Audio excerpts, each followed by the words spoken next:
Hi friends, अगर हम बात करते हैं शेयर को बेचने की तो नॉर्मली ये तो बहुत से लोग बताते हैं कि हमें शेयर कब खरीदना चाहिए। बट चलिए आज इस पे बात करते हैं कि हमें शेयर बेचना कब चाहिए। देखिए, अगर कोई शेयर आपको लगता है आने वाले समय में अच्छा नहीं करेगा तो हमें उस शेयर को बेच देना चाहिए, चाहे वो प्रॉफिट में हो या चाहे वो लॉस में हो। प्लस अगर आपको लगता है ये शेयर आने वाले समय में अच्छा कर सकता है, लेकिन अगर आपको लगता है इससे अच्छा कोई दूसरा शेयर कर सकता है, नहीं हमारे पास उससे भी ज़्यादा अच्छी अपॉर्चुनिटी है किसी दूसरे शेयर में, तभी भी हमको शेयर को सेल कर देना चाहिए। तो यहाँ पे मैं अपना पर्सनल ओपिनियन, पर्सनल एक्सपीरियंस बता रहा हूँ कि मेरे पास एक शेयर रखा हुआ है काफ़ी टाइम से, अराउंड 3-4 ईयर से रखा हुआ है। उस शेयर को मैं सेल कर रहा हूँ और दूसरे शेयर में मैं एंट्री कर रहा हूँ। तो यहाँ पे ऐसा नहीं कि वो शेयर एकदम खराब हो गया है, लेकिन मुझे ऐसा लगता है कि इस शेयर से ज़्यादा अच्छा हो सकता है। मैं जो जिस शेयर में मैं इन्वेस्ट कर रहा हूँ उसमें ज़्यादा अपॉर्चुनिटी मेरे को दिख रहा है, ऐसा लग रहा है कि आने वाले समय में ये ज़्यादा रिटर्न दे सकता है। यहाँ पे मैं बताना चाहूँगा कि जो मेरे पास शेयर है वो भी स्मॉल कैप है और जिसमें मैं इन्वेस्ट करना चाह रहा हूँ वो और ही छोटी कंपनी। यानी जब भी हम स्मॉल कंपनी में इन्वेस्ट करते हैं तो रिस्क ज़्यादा होता है, लेकिन उसके मल्टीबैगर रिटर्न देने के चांसेस भी ज़्यादा ही हो जाते हैं। तो मैं विजय आपका स्वागत करता हूँ आपके अपने चैनल वेल्थ की पाठशाला में। चलिए शुभ आरंभ करते हैं।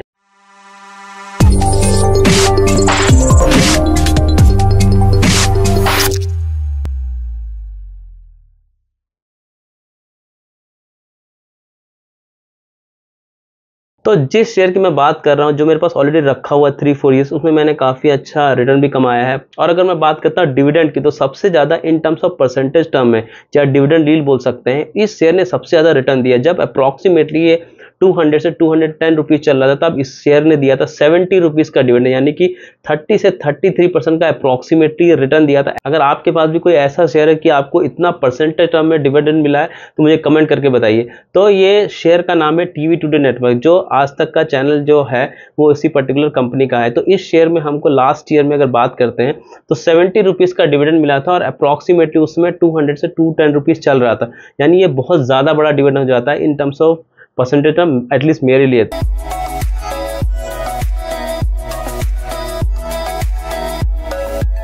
तो मुझे लगता है कि आने वाले समय में हो सकता है कि टीवी टुडे नेटवर्क जो है वो इतना अच्छा रिटर्न ना दे, और मेरी स्ट्रेटजी मैं ऑलरेडी इसका काफ़ी पोर्शन सेल कर चुका हूं और आने वाले समय में भी हो सकता है कुछ दिन या कुछ वीक में इसमें बाकी जो होल्डिंग मेरी बची हुई है उसको भी मैं सेल करूं। और इसके बदले मैं एक शेयर खरीदने वाला कॉनकॉर्ड कंट्रोल सिस्टम लिमिटेड, जो कि एक कंपनी है जो रेलवे सेक्टर से रिलेटेड है। यानी रेलवे के लिए ये प्रोडक्ट बनाती है, जैसे इलेक्ट्रिफिकेशन या फैंस वगैरह बनाती है, इलेक्ट्रिक लाइट बनाती है, या सेफ्टी से रिलेटेड जो भी प्रोडक्ट होते हैं रेलवे के लिए वो ये बनाती है। तो यहाँ हम देख सकते हैं कि दोनों ही कंपनी एकदम अलग सेक्टर से, लेकिन मेरे लिए तो मनी है।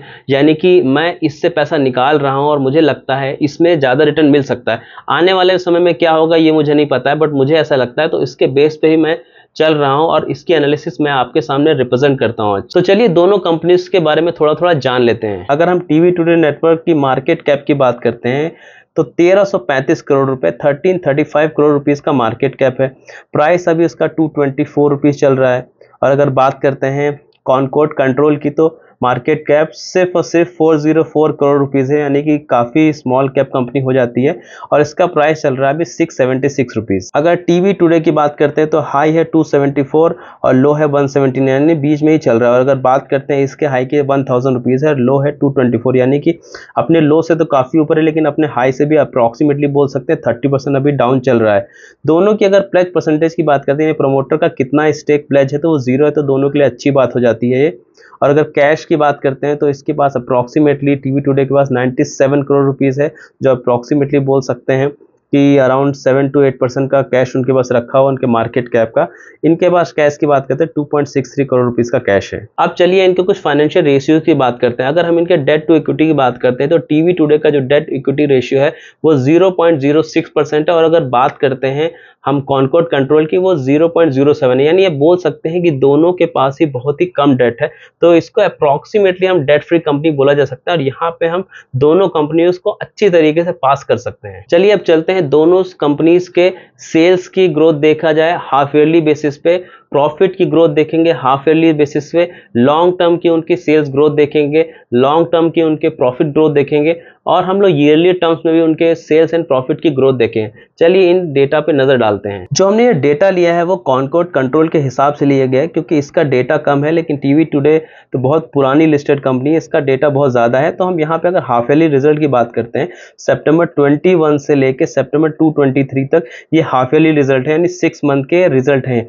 अगर हम सेल्स ग्रोथ की बात करते हैं, सितंबर 21 से सितंबर 23 की बात करते हैं, तो टीवी टुडे का जो ग्रोथ है इस पीरियड में ओनली 1.6%, यानी एकदम फ्लैट सेल्स रही है इतने ड्यूरिंग दिस पीरियड। अगर कॉनकॉर्ड की बात करते हैं 115% अप्रोक्सीमेटली बोल सकते हैं डबल हो गई इनकी सेल्स, तो ये बहुत अच्छी बात हो जाती है कॉनकॉर्ड के लिए। तो ये डेटा में 110% हम बोल सकते हैं या 200% हम बोल सकते हैं कि कॉनकॉर्ड यहाँ पे विजेता निकला है।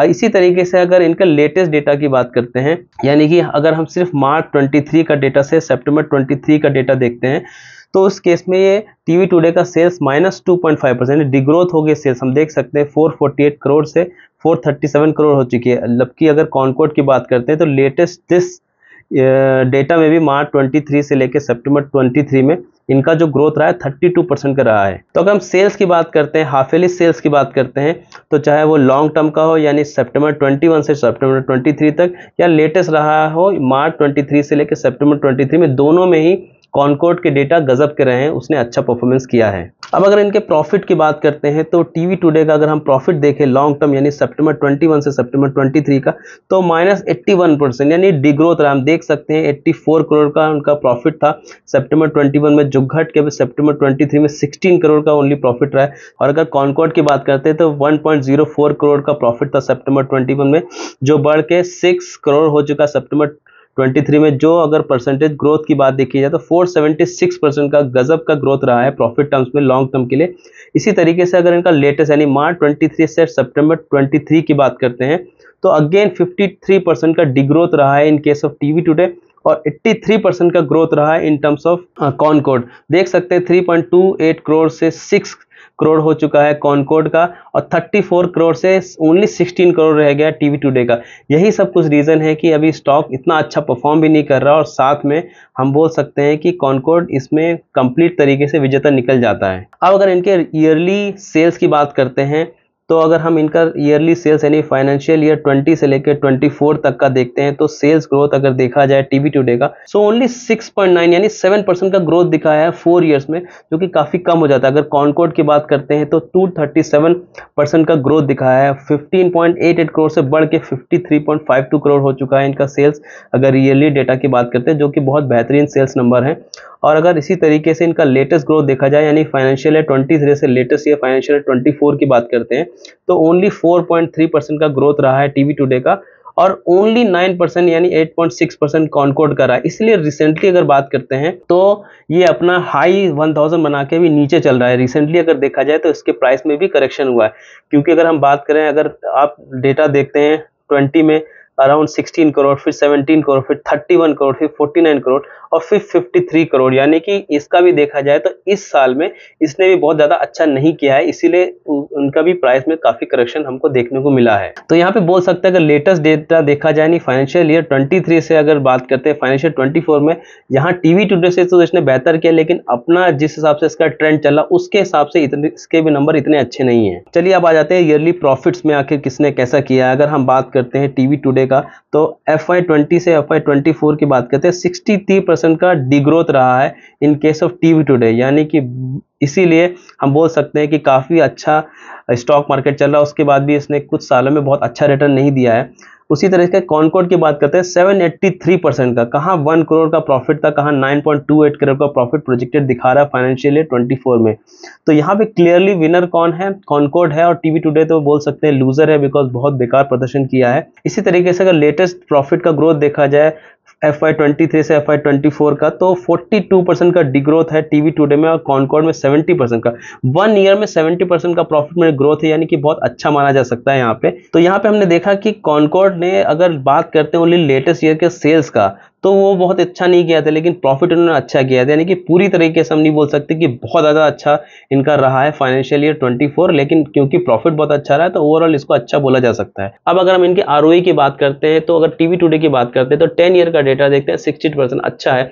5 ईयर की बात करते हैं तो 15%, ये भी अच्छा है। अगर हम 3 ईयर्स की बात करते हैं तो 14%, लेकिन डिग्रो हो रहा है। अब अगर लेटेस्ट ईयर की बात करते हैं तो ओनली 10% का आरओई, जो 10% का आरओई हमारा जो पैरामीटर है, यानी मेरा जो पर्सनल पैरामीटर होता है कि 12% से तो ऊपर आरओई होना चाहिए, यानी यहाँ पे भी ये नीचे चलता चला जा रहा है, यानी कि एक लूजर स्टॉक ये बनता चला जा रहा है। और अगर हम बात करते हैं कॉनकॉर्ड कंट्रोल की, तो अगर 3 इयर्स का डेटा देखते हैं तो 38% का आरओई, गजब का आरओई है। अगर लेटेस्ट भी आरओई हम देखते हैं तो वो भी 38% का, यानी कि यहाँ पे भी क्लियरली विनर कौन है, यहाँ पे विनर है कॉनकॉर्ड। और हम देख सकते हैं टीवी टुडे में कि पहले तो इसने डिसेंट रिटर्न कर रहा था, यानी अराउंड 16% 15% था, लेकिन अगर लेटेस्ट की बात करते हैं तो 10% का आरओई आ चुका है।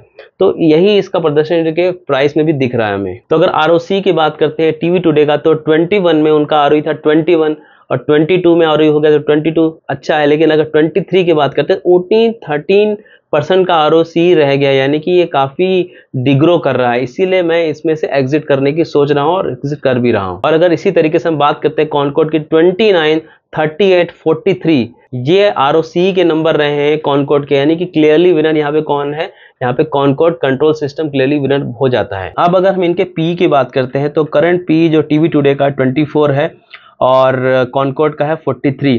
लेकिन अगर हम टीवी टुडे की बात करते हैं तो मीडियन पी इसका 19 है, करंट पी चला 24, यानी कि अपने मीडियन पी से तो ये भी हाई पे चल रहा है। और अगर कॉनकॉर्ड की बात करते हैं तो मीडियन पी 27 है और करंट पी चल रहा है 43, यानी कि अपने मीडियन पी से तो दोनों एक्सपेंसिव है, लेकिन अगर दोनों का कंपैरिजन करते हैं तो डेफिनेटली सी बात है कि कॉनकॉर्ड काफी एक्सपेंसिव वैल्यूएशन पे मिल रहा है कंपेयर टू टीवी टुडे। दूसरा वैल्यूएशन पैरामीटर की अगर बात करते हैं तो प्राइस टू बुक वैल्यू जो 1.66 है टीवी टुडे केस में, यानी काफी चीप वैल्यूएशन है, काफी डिस्काउंट पे है। और अगर बात करते हैं हम कॉनकॉर्ड की तो 14.7 है, काफी हाई वैल्यूएशन पे अभी हमको कॉनकॉर्ड मिल रहा है। तो यहाँ वैल्यूएशन के टर्म्स में हम पूरी तरीके से बोल सकते हैं कि कॉनकॉर्ड जो है हाई वैल्यूएशन पे है और जो टीवी टुडे है वो उसका वैल्यूएशन अभी काफी कम चल रहा है। और हम ये भी बोल सकते हैं कि प्रॉफिट टीवी टुडे का काफी कम होता जा रहा है।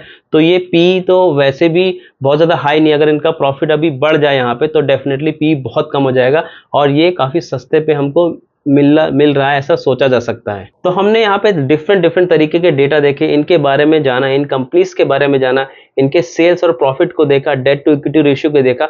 बट मैंने यहाँ पे अपना डिसीजन ऑलरेडी बना लिया है कि मैं टीवी टुडे से एग्जिट कर रहा हूँ और धीरे धीरे पूरा एग्जिट ले लूंगा। मुझे थोड़ा सा एक्सपेक्टेशन है कि ये कुछ समय शायद थोड़ा अच्छा करेगा, इसलिए मैं धीरे धीरे सेल कर रहा हूँ, बट जल्दी ही मैं कभी भी इसको सेल कर सकता हूँ। यहाँ पे कॉनकॉर्ड के बारे में थोड़ा और बताना चाहूंगा, इसका 250 का लॉट है, यानी अगर आपको इन्वेस्टमेंट करना है तो 250 शेयर्स ही खरीदने पड़ेंगे, जो अप्रॉक्सीमेटली 1.6 to 1.7 लाख हो जाता है। यानी ये थोड़ा सा एक ड्रॉबैक हो जाता है कॉनकॉर्ड के लिए कि अगर हमें थोड़ा सा एवरेजिंग करनी है तो इतना बड़ा पैसा ही एक साथ लगाना पड़ेगा।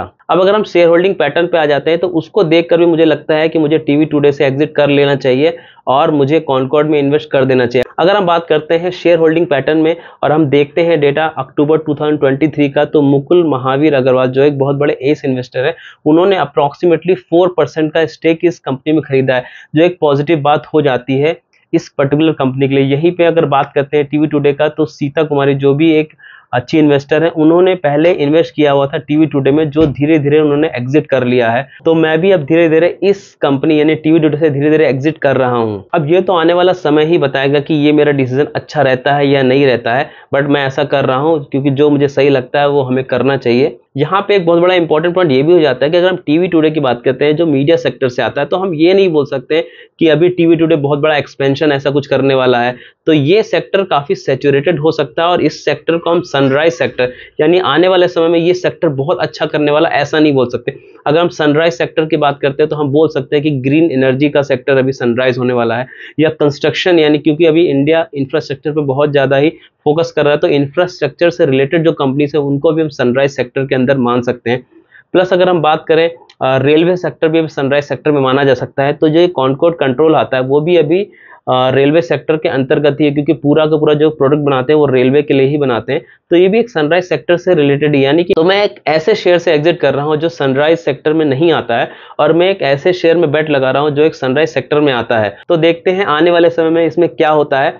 वीडियो अगर पसंद आता है उसको लाइक कर दीजिए, फैमिली और फ्रेंड्स के साथ शेयर कर दीजिए, और अगर अभी तक चैनल को सब्सक्राइब नहीं किया तो अब तो सब्सक्राइब कर दीजिए। Thank you so much for watching this video. Remember one thing, learning is earning. जय हिंद।